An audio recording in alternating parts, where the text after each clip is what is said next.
My wife cheated on me for 8 years, and my mom supported her. I've now abandoned and cut them off. When I first met my wife, I thought I had found my soulmate. We had a picture-perfect relationship, or so I believed. We shared dreams, we built a life together, and everything seemed ideal. But the truth was much darker. For 8 long years, my wife betrayed me, and the woman I loved, the woman I trusted, chose someone else. What hurt even more was the fact that my own mother stood by her side, offering her unwavering support. I never could have imagined that the person I would turn to for comfort, advice, and love would turn her back on me too. I had no idea how deep the betrayal went until the day everything came crashing down. What I learned shattered me. The pain of infidelity was one thing, but the realization that the 2 most important women in my life had conspired against me was a blow I never saw coming. I had to make a choice, whether to forgive or cut them both off forever. The decision I made changed everything. For as long as I can remember, my life had been built on trust. I was someone who believed in loyalty, commitment, and the power of love. That is why when I married my wife, I truly thought I had found my forever partner. Our early years together were filled with laughter, excitement, and an undeniable connection. We were the perfect couple, the ones everyone admired. At least, that's how it appeared on the surface. Our relationship wasn't without its struggles. We had our fair share of disagreements, like any couple does, but I believed in the promise of better or worse. What I didn't know, though, was that my wife had begun something behind my back. Something that would slowly unravel the very fabric of our marriage. She had met someone at work, someone who was older, more experienced, and apparently knew how to get under her skin in all the ways I couldn't. It started innocently enough, just small conversations, casual interactions. But soon, those conversations turned into secret meetings, hidden text messages, and a growing emotional connection that would eventually lead to physical betrayal. The entire time, I had no idea. I was working hard to provide for our family, convinced that everything was fine. I trusted her completely, and I never thought to question her actions. But looking back now, there were small signs I ignored. Late nights at work, unexplained absences, and a growing distance between us. I convinced myself it was nothing. That was the first mistake I made. What I couldn't have anticipated was the involvement of my own mother. My mom, who I had always turned to for guidance and support, knew about the affair. She was fully aware of what was happening between my wife and this other man. In fact, she actively supported my wife. When I would ask her for advice about the increasing tension in our relationship, she would downplay everything. She told me to trust my wife, to be patient, and that every marriage went through rough patches. As the years passed, my wife's betrayal continued, and my mother remained by her side. At this point, I started to feel a growing sense of isolation. It wasn't just my wife's affair. It was my mother's unspoken loyalty to her. That was when I started to doubt everything I had built my life around. My sense of security, of family, had been shattered. I was being gaslit by the 2 people I trusted most. It all started when we had been married for about 5 years. Life was good, at least that's what I told myself. Our home was cozy, our careers were stable, and we had a group of friends who would often gather for dinner parties and weekends away. We were what others would call a model couple. But as time went on, small changes started to creep in. I remember those early signs, but at the time, I brushed them off. My wife had always been dedicated to her job, which was something I admired. She was a strong, independent woman who had dreams beyond our family life. But there came a point when her late hours started to become more frequent. I didn't think much of it at first. After all, she was working hard for the both of us, trying to move up in her career. But then, there were the unexplained weekends. A girls' night out or an extended business trip that kept her away longer than usual. It felt odd, but I never confronted her about it, believing it was just temporary stress. It wasn't until I found some text messages on her phone that the weight of reality hit me. There were texts that seemed too intimate to be professional. They were between her and a colleague, someone I had met at company events a few times. I initially thought I was overreacting. After all, it was just text, right? But deep down, I couldn't ignore the sick feeling in my stomach. I knew something was wrong. When I finally confronted her, her response was one of complete denial. She assured me that I was imagining things, that I had nothing to worry about. Her words were convincing, but the pit in my stomach only grew deeper. I didn't want to believe it, but as days passed, I found more signs, more little clues that kept adding up. The sudden change in her behavior, the secretive phone calls, the lingering distance between us. At the same time, my mother, who I had always turned to for advice, seemed to distance herself from me. She would defend my wife, saying that marriage was difficult, that I should be more understanding. Every time I brought up my concerns to her, she'd brush it off, telling me I was overthinking things. I began to feel as though I was fighting this battle alone, that I had no one to confide in. And when I did speak up, my own mother sided with the woman who was betraying me. The isolation became unbearable. It wasn't just my wife's affair that hurt. It was the fact that my own mother seemed to be enabling it, and worse, making me feel like I was wrong for even questioning it. The day I truly discovered the truth was nothing short of gut-wrenching. I had been suspicious for months, piecing together small fragments of information, but I had never expected it to go as far as it did. It was a rainy Saturday morning when I found the final piece of the puzzle. My wife had left her phone unlocked on the kitchen counter while she went to take a shower. I had no intention of snooping. I trusted her, at least I wanted to believe I did. But something pushed me to look, just one last time, for any sign that would confirm my worst fear. It was a simple message notification that caught my eye. The name on the screen was unfamiliar, but the content of the message was unmistakable. "I can't wait to see you tonight. You know I'll be counting down the minutes. Don't let anyone stop us." The message was from a man I had never met, but the tone of it made my blood run cold. I had seen enough to know this wasn't just a colleague or friend. It was far more than that. I had always been the type of person who valued privacy and trust in relationships, and I never snooped through her belongings. But at that moment, I felt like everything I knew about our life was a lie. I opened the phone's gallery to see if there was more, if there were pictures or conversations that would paint a clearer picture of what was going on behind my back. And there they were, pictures of her with the same man, laughing together at a restaurant, standing too close, sharing private moments that should never have been shared. But it wasn't just one picture or one conversation. The gallery was filled with more evidence than I could bear to look at.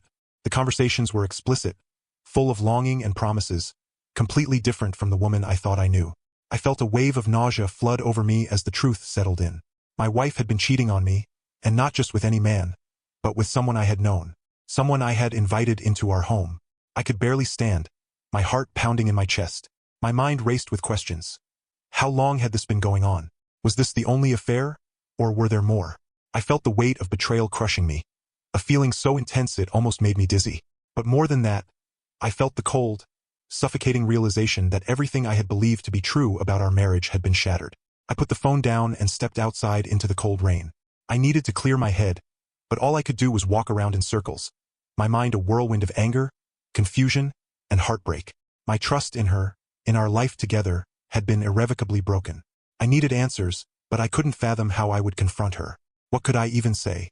Would she deny it again, or would she finally admit the truth? But even as my heart was breaking, a part of me knew I had to face her. There was no more room for denial. Couldn't live a lie, not anymore. The pain of knowing the truth was far more bearable than living in the dark. I returned home and found my wife sitting on the couch, her back to me as she scrolled through her phone. Her usual calm demeanor was present, but I could see the slight tension in her posture. She knew something was off. I stood there for a long time, staring at her back, gathering the strength to confront her. In that moment, I realized how little I knew about the person I had married. Finally, I spoke. My voice was calm, but every word carried a weight that I couldn't hide. "I know about him," I said, my words cutting through the silence like a knife. She turned around, her face pale, and for the first time, I saw a flicker of guilt. She opened her mouth to speak, but no words came out. "I saw the messages," I continued. "The pictures, the lies. How long, Emma? How long has this been going on?" Her eyes welled up with tears, but her response was exactly what I had feared. "I never meant for you to find out like this," she said, her voice barely a whisper. I didn't want to hurt you." The words felt like daggers. She didn't want to hurt me? After 8 years? 8 years of deceit, betrayal, and lies? The truth felt like a cold slap in the face. All the love I had given her, all the time I had invested into this marriage, suddenly seemed like a joke. It was as if the entire relationship had been a lie from the very beginning. But there was more. As I sat there, my mind in turmoil, I remembered the one person who had been by my side through all of this. My mother. I had kept my suspicions to myself for the longest time because I didn't want to cause drama. But now, as I sat across from my wife, I realized that there was someone else who had enabled this betrayal. I couldn't keep the shock from my voice as I asked, "And what about Mom? Why did she never say anything? Why did she support you? Why didn't she warn me?" Her expression faltered, and for a moment, I could see the guilt in her eyes, but she quickly masked it. "Your mom was just trying to protect you, just like I was. She didn't want to see you hurt. We both thought we were doing what was best." I could barely process her words. My own mother had known, or at the very least suspected, and yet she had supported the woman who was betraying me. It felt like another stab in the heart. There was no justification for it. I felt utterly alone in that moment. No one, neither my wife nor my own mother, had the decency to tell me the truth. The weight of betrayal felt unbearable, but I was determined to confront everything. As I sat in front of my wife, the woman who had once been my closest confidant, I could feel the walls closing in. The truth was no longer a murky concept, but a harsh, undeniable reality that cut through every illusion I had held. My thoughts swirled, and I could barely think straight. I was consumed by a need for clarity, for an explanation, for some semblance of honesty that might make sense of everything. 8 years, I whispered, my voice shaking. 8 years of lies, of betrayal.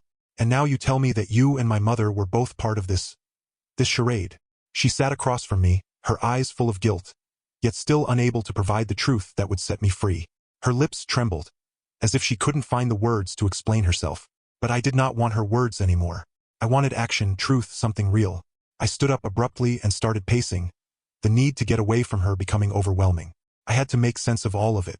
I had spent so much time trying to rebuild our marriage after the first few whispers of doubt crept in. I had dismissed the small moments that didn't add up, the late nights at work, the long absences. I had ignored the way she had stopped telling me about her day, the way her affection seemed to fade with time. But now, it all came rushing back in flashes, small pieces of the puzzle that made the big picture so clear. You were never honest with me, Emma, I said, turning back to her. And now, I don't know who you are anymore. She shifted uncomfortably but did not respond. Her eyes welled up with tears, but I had no sympathy left for her. My heart felt like it had been shattered, and it was hard to see how anything she said could fix that. How could I ever look at her the same way again? She wasn't the person I thought I had known. In fact, I barely recognized her now. My thoughts then turned to my mother. How could she have supported this betrayal? Why hadn't she ever told me the truth, or at least tried to stop it before it went this far? The betrayal was not just from my wife, it was from both of them. My mother had always been my confidant, my protector, and yet she had known all along. How could she have stood by and watched her son suffer without saying anything? How could she have allowed me to live in ignorance for so long? I stormed into the living room, my mind racing. The more I thought about it, the angrier I became. The more I realized that the two people I trusted most had completely abandoned me. I reached for my phone and dialed my mother's number, my hands trembling as I waited for her to pick up.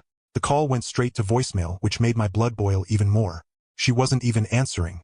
I left a message, barely able to keep my voice steady. Mom, I know everything. You knew about Emma. You knew about her affair and you kept quiet. I don't understand why you would do this to me. I thought you were on my side. I need you to know that I'm done. Don't call me. Don't come over. I'm cutting both of you out of my life.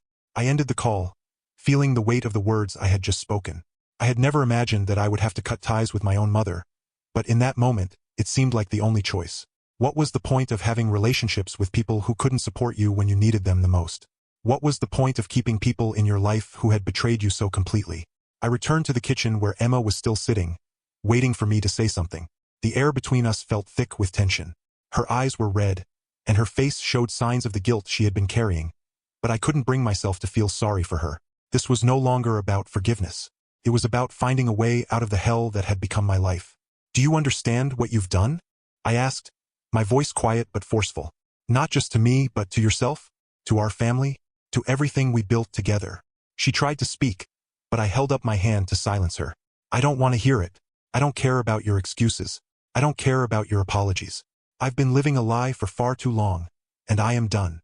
I didn't know how to explain it, but it was as if a switch had been flipped inside me. The man I had been, the one who had blindly trusted and believed in the woman I had married, was gone. In his place was a man who could no longer tolerate the deceit, the lies, the betrayal. I was no longer interested in saving what was left of the relationship. I didn't want her apologies or her empty promises. I wanted out. She stood up, her voice trembling as she asked, "What are you going to do now?" I didn't answer right away. I simply walked over to the door, grabbed my jacket, and headed toward the front door. As I stood in the doorway, I turned to look at her one last time. I'm leaving, for good, and I'm taking the first step by cutting off both you and my mother. There's nothing left for me here, and with that, I walked out of the house that had once felt like home. I couldn't bear the thought of staying there another minute, surrounded by the people who had betrayed me. I had to move forward. I had to cut all ties to the past and rebuild my life. I couldn't keep living in the shadow of their lies. The days following my decision to leave were filled with a mix of emotions. Anger, confusion, sadness. But there was also a strange sense of relief. It was as though a heavy weight had been lifted from my shoulders. I knew that I had done the right thing by cutting off both Emma and my mother, but it still hurt. The love I had once felt for my wife, the trust one had placed in her, had all been shattered. And now, the bond with my own mother, Someone I had once thought was invincible, was broken beyond repair. I spent the first few days after leaving in a daze, going through the motions of my daily routine without really feeling present. The house I had left behind still held memories, some of them happy, some of them now tainted. I could still smell the scent of Emma's perfume in the air, and I could still hear the echo of our laughter in the rooms. It was all so surreal. How could everything have changed so quickly? How could everything I had trusted have turned into a lie? I knew that I had made the right choice, but that did not make it any easier. I had spent 8 years with Emma, 8 years of what I thought was a partnership, a shared life. How could I reconcile that with the reality of what she had done? How could I understand why she had betrayed me in such a callous way? I knew she wasn't perfect, but to have cheated on me for so long, to have deceived me so thoroughly, was beyond anything I could have imagined. I thought about the conversations I had with my mother in the past. How often had I shared my struggles with her, trusting that she would be there to guide me?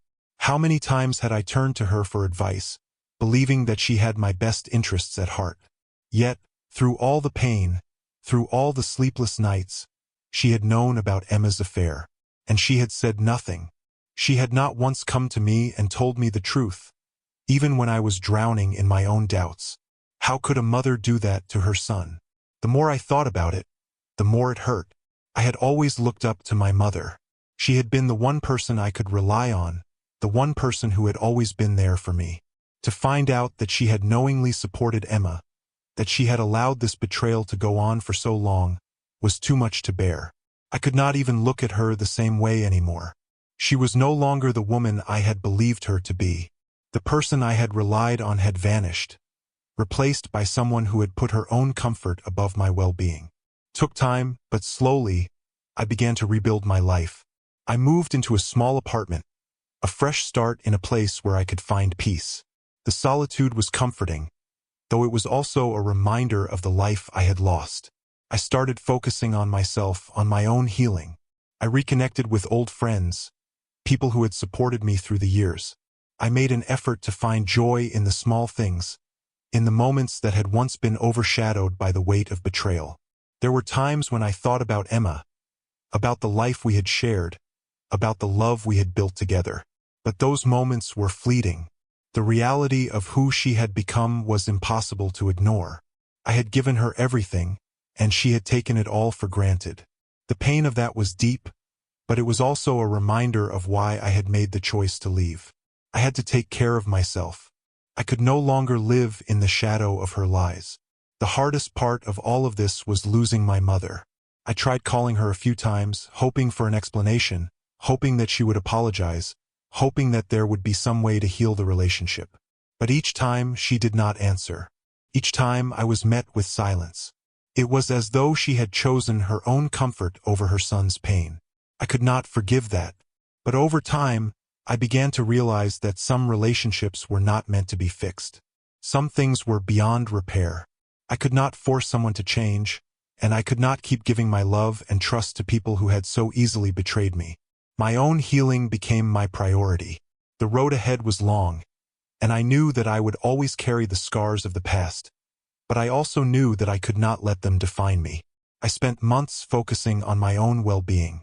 I started exercising regularly, picking up hobbies I had neglected for years, and spending time doing things that made me happy. I found comfort in small victories, in moments of peace that reminded me that I was still whole, that I was still capable of moving forward. And then, one day, I received a message from Emma. She was apologizing, telling me that she had made a mistake, that she was sorry for everything. But I could no longer be swayed. I had done the right thing. I had cut her off, and in doing so, I had taken back control of my life. I knew that the hardest thing was over. I had chosen to stop living in the shadow of betrayal, to stop putting the needs of others before my own. I was free. As for my mother, I knew that nothing could bring back the trust we once shared. The hurt ran too deep, and I could not unsee what she had allowed to happen. I had no more room for people who did not have my best interests at heart. The love I had for her would always be there, but it was no longer enough to keep the relationship intact. In the end, I chose peace over pain. I chose to surround myself with people who valued me, who respected me, and who would never treat me the way Emma and my mother had.